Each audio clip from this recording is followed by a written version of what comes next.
બેકરીમાં checking કરવામાં આવ્યું છે, શું કહેશો?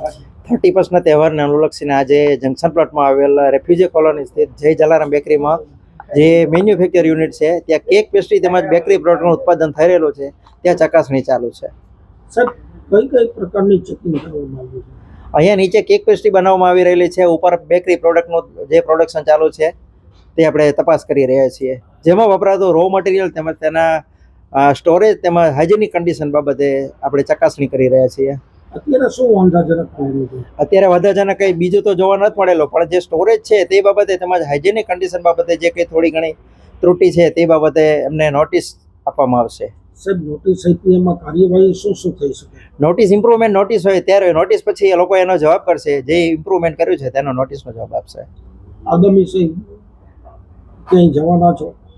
અત્યારે આ યુનિટની તપાસ ચાલુ રહી છે, એ સતત ચાલુ જ રહેવાને છેલ્લા 15 દિવસથી આપણે ચાલુ છે તપાસ. આપણું નામ? સીડી વાઘેલા, ફૂડ સેફ્ટી ઓફિસર.